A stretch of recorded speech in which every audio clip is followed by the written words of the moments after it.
quería hablar sobre el derecho, ¿no? El derecho de retorno de los cubanos que fueron excluidos y que se convirtieron en exiliados políticos. No sé si llegaron a ver el fotograma que puse inicial, donde aparezco yo en el aeropuerto de Camagüey en el año 2008, cuando regresé. En el año 2008 regreso después de 15 años de exilio. Verdaderamente fue difícil para mí. No regreso estando Fidel Castro al mando, sino Raúl Castro. Yo había dicho que mientras Fidel Castro fuera el jefe de Estado, yo no iba a regresar a Cuba. Y mi mamá, toda mi familia estuvo de acuerdo en que yo tenía que irme de Cuba. También tenía una situación económica difícil, pues me fui en el año 94 y estuve retenido unos 4 años. Estuve retenido porque Cuba no me daba el permiso, la tarjeta blanca. Tenía la visa, por supuesto, de refugiado para salir por el programa de presos políticos, pero no tenía el permiso definitivo de Cuba. Me daban diversas razones, pero nunca me daban la tarjeta blanca. Sufrí 4 años sin empleo, mi esposa ya deshabilitada incluso con el segundo hijo, con Aarón. Pasé necesidad, hubo momentos en el periodo especial que, sí, imagínense ustedes, los que estaban de alguna forma conectados no voy a decir mercado laboral, sino al empleo estatal, estaban vinculados de alguna forma a un mínimo de entradas económicas. Pues imagínense para alguien que, como yo, con una esposa deshabilitada y 2 hijos menores y con todas las puertas cerradas, pues hubo momentos en que realmente tuve miedo, no de mí, porque de mi niño, sobre todo de Aarón, porque Aarón tenía intolerancia a la lactosa. Entonces era muy difícil en esos días conseguir. Un primo mío me traía del campo, teníamos esa posibilidad, me traía algo de leche, pero el Estado también, aún así, en medio de esa crisis, el Estado garantizaba a los niños que tenían problemas con la leche, garantizaba una cuota por receta médica de leche evaporada. Entonces sí, en eso sí, Aarón recibió su cuota de leche evaporada, fue sobreviviendo. Era un niño muy flaquito, muy melindroso y muy pequeño. Tenía 1 año cuando él sale de Cuba, pero con este problema de la situación económica, obviamente yo decidí que sí tenía que irme, no solamente por la cuestión política, porque cada cierto tiempo estaba arrestado, mi mamá vivía en permanente incertidumbre y ella sabía que yo iba a terminar en la cárcel algún día, pues, por muchos años, porque fui arrestado en el 86, fui arrestado en el 92 y continuaban los registros a mi casa. En mi casa se hicieron, primero en la Avenida Los Mártires se hizo un registro en el 86, después en el 92 me hicieron otros registros allí en el reparto Jardín, donde estaba viviendo los últimos 3 años antes de irme. Esa casa, yo no tengo casa hoy en día para regresar a Cuba, pero para no cansarles, después de 15 años en los cuales yo pensé que iba a ser más largo, ¿no? El exilio mío, yo tenía realmente temor de regresar a Cuba. Tenía muchos deseos de ver a mi mamá, mi papá estaba enfermo y eso fue la gran motivación. Aún así, yo le pregunté a mi mamá si valía la pena que yo regresara a Cuba con riesgos, según mi propia imaginación. Yo no tenía ninguna evidencia, pero yo temía que tener problemas cuando yo regresara a Cuba. Tenía temor realmente, porque cuando yo caigo en el 83 preso, todavía no tenía hijos, ¿no? Reinaldo y era más joven, Escobar. Era quizá de alguna forma más irresponsable porque solo asumía que iba a perder a mi esposa, a mi pareja, Graciela, mi pareja de toda una vida, Graciela, tu bella. Era lo que iba a perder, sí, pero no tenía niños. Ya cuando uno tiene niños, uno sufre más por ellos que por uno mismo, ¿no? Yo tenía realmente temor de regresar a Cuba, que me arrestaran, que pasaran cosas así y que mis 2 hijos se quedaran en Miami, aunque yo regreso con Yadira, ¿no? Ya en el 2008, cuando al fin decido regresar y que pregunté a mi madre, y en el sentido religioso, en el sentido irracional, porque la razón me decía: no regreses a Cuba, tú siempre has sido opositor y además cuando llegaste a Miami seguiste siendo opositor. Hoy estamos en Presidio Político con Reinaldo Escobar. Hablaste a menudo por la emisora Radio Martí, que en Cuba es vista como ya estar del lado del enemigo exterior, ¿no? De Estados Unidos. Y entonces, pues, lo temí y lo pensé bastante y decido regresar. Mi esposa me dice, no, yo no te acompaño. Graciela me dijo, no, yo tengo mucho deseo de ver a mi mamá, mucho deseo de ver a mi papá, pero yo no puedo, los nervios no me permiten regresar a Cuba. Eso fue en el 2008. Y regreso con Yadira. Esa es la primera foto, para no cansarles. Es la primera foto que ustedes ven en el fotograma. Me la tiró Yadira. Fuimos, Yadira y yo fuimos solos. Yadira, bajándome del avión, allí en el aeropuerto de Camagüey. Era muy cómodo esto de ir directo. Ahora no se puede, está prohibido. Pero en esa época se podía ir directo. En el 2008 regresé. Y en el avión, cuando bajo del avión, Yadira me tira la foto, que yo le estoy haciendo así. Estoy entrando al aeropuerto, ya les digo, con temor. Yadira entró llorando, desconsoladamente. Lloraba, Yadira. Pura emoción. Cuando le pregunté, me dio razones que estaban muy emocionalmente contaminadas con sentimientos. No eran emociones muy claras. ¿Por qué lloraba? Bueno, fue maravilloso, pero fue ese viaje, ese retorno mío en el 2008, para mí, a pesar de la alegría que me dio de nuevo estar con mi mamá, poder conversar con mi papá, que siempre, yo soy hijo de padre divorciado, no me crié con mi papá, yo me crié con mi mamá.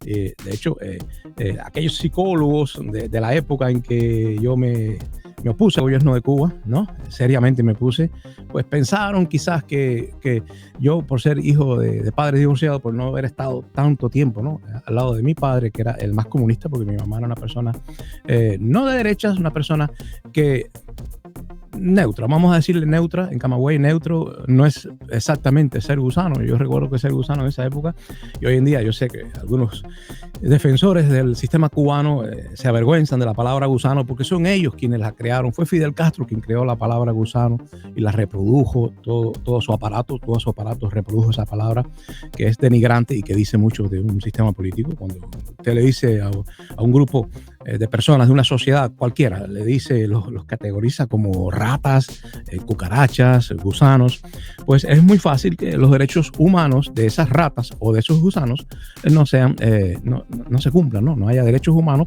porque es que de hecho no puede haber derechos humanos para los gusanos no tienen derechos humanos. Usted mata a un gusano y a un gusano verdadero, no a un ser humano que se le haya puesto ese nombre, a un gusano verdadero usted lo mata y no va a haber un proceso legal contra usted, ¿verdad? No va a haber. Quizás si golpea a un animal que razona, a un chimpancé, a un perro, sí va a haber un proceso legal en nuestra civilización. En la posmodernidad la pasa mal quien maltrata a un animal, un mamífero superior. Pero nadie va a prisión por matar cucarachas, ratones. De hecho, en los supermercados venden venenos para matar ratones, no venden venenos para matar gatos ni perros. Así que todo depende de la categoría que en nuestra época y las costumbres del pensamiento inculquen sobre las masas, ¿no? A través de los medios sobre todo, fundamentales. Pero los medios fundamentales en Cuba decían que los diferentes, los que estorbaban al proceso, eran gusanos. Yo cuando era pequeño, para mí gusano era un pariente que yo tenía que conservaba un camión, esposo de una parienta mía, que tenía un camión y él se iba a Oriente, allá, a la sierra, a buscar café, para vender café, y vivía holgadamente, obviamente, porque él tenía dinero, tenía ese camión que era un medio privado, y en un país con subsidios generales, en un país socialista, quien tiene el monopolio de un negocio como el café, pues hace dinero, aunque de vez en cuando le confiscaban, incluso el camión se lo confiscaban, pues le daba tiempo a recuperarse, le tenía capacidad de recuperación y de pagar. Eso eran daños como costos del negocio, ¿no? Costos del negocio. De vez en cuando los comunistas te cogieran el camión y te lo confiscaran con todo el café, ¿no? Y con todo el dinero que pudieran dar, que pudieran encontrar, ¿no? En tu propiedad. Ese para mí era el gusano. La primera vez que yo recuerdo, sí, decía la gente, no, porque él es medio gusano.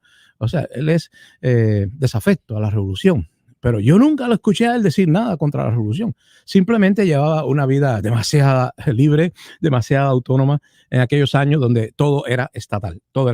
Luego, en la adolescencia, yo me imaginé y fui haciéndome una idea de lo que era un gusano. Un gusano era una persona que le gustaba la música extranjera, sobre todo consumía, ¿no? Todo lo que era el producto cultural de la angloesfera, del mundo inglés, británico, quiero decir, norteamericano, o sea, alguien que miraba hacia el mundo anglosajón y que tenía costumbre, quizás el pelo largo o algo de eso. Eso era la generación que iba, que era mayorcita, y yo miraba, ¿no? Observaba, y la gente le decía, no, él es gusano porque le gustan los Beatles, porque le gusta, porque no acepta trabajar, porque alguien le manda ayuda o alguien, o tiene una herencia y no trabaja, no está involucrado. Y luego más tarde fue que me enteré que también los gusanos eran los católicos que se oponían al comunismo por la cuestión del ateísmo y el cierre de escuelas y de colegios, sobre todo de jesuitas y dominicos, que tenían pues un poder ideológico sobre gran parte de la población cubana. Yo, hablando de curas, hoy he visto que hay un cura, Kenny, se llama Kenny Fernández Delgado, creo que de la zona occidental de Cuba, de La Habana, Artemisa creo que es.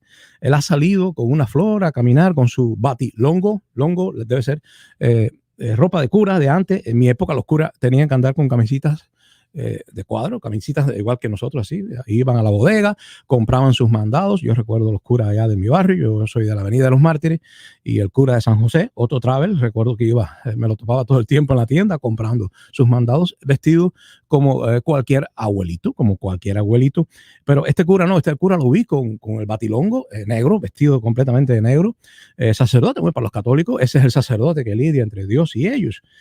Para los protestantes no es un sacerdote, pero y para los ateos es un señor de la reacción del mundo antiguo y del mundo que trata de imponer ideas metafísicas a una sociedad moderna. Eso es para los ateos.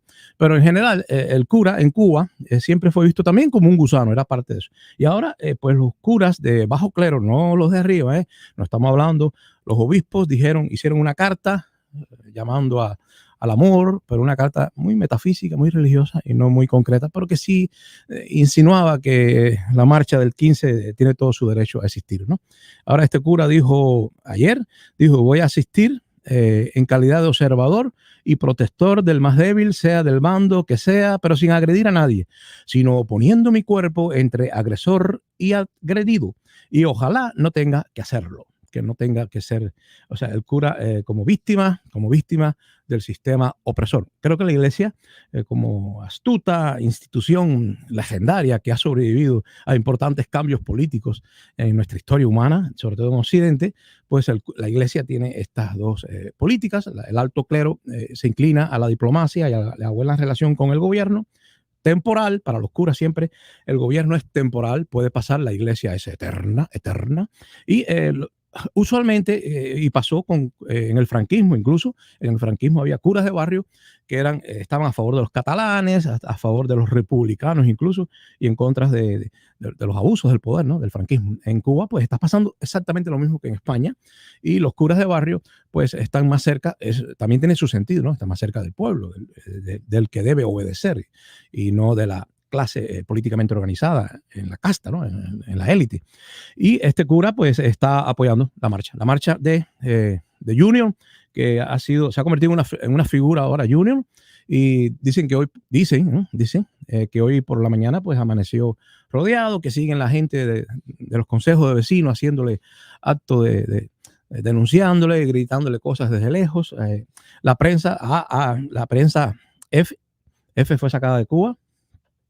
Y, o sea, hay periodistas que se le han quitado, se le han suspendido las licencias para mañana. Mañana es un día muy observado. Estados Unidos, el Departamento de Estado ha dicho que a los ciudadanos americanos, que muchos son cubanos, ¿no? Por supuesto, no hay tantos norteamericanos de origen germánico, ¿no? Ahora en Cuba, o de origen italiano, o judíos.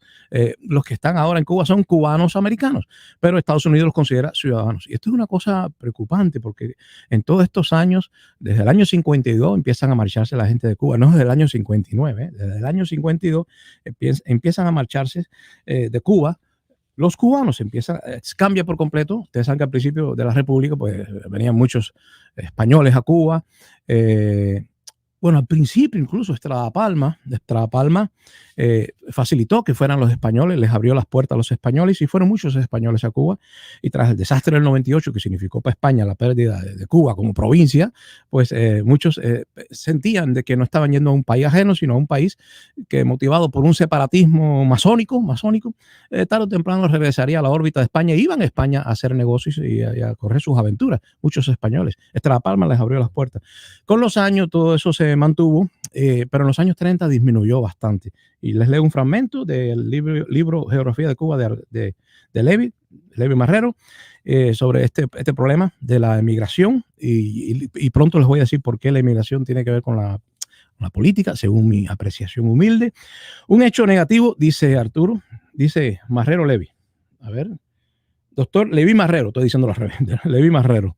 Dice, un hecho negativo para el desarrollo de Cuba, esto lo dijo en el 57, en plena dictadura de Batista. Dice, un hecho negativo para el desarrollo de Cuba se ha manifestado a partir de 1952. De 1952, el año del golpe de Estado, del 10 de marzo. Con la creciente emigración de cubanos, especialmente hacia Estados Unidos.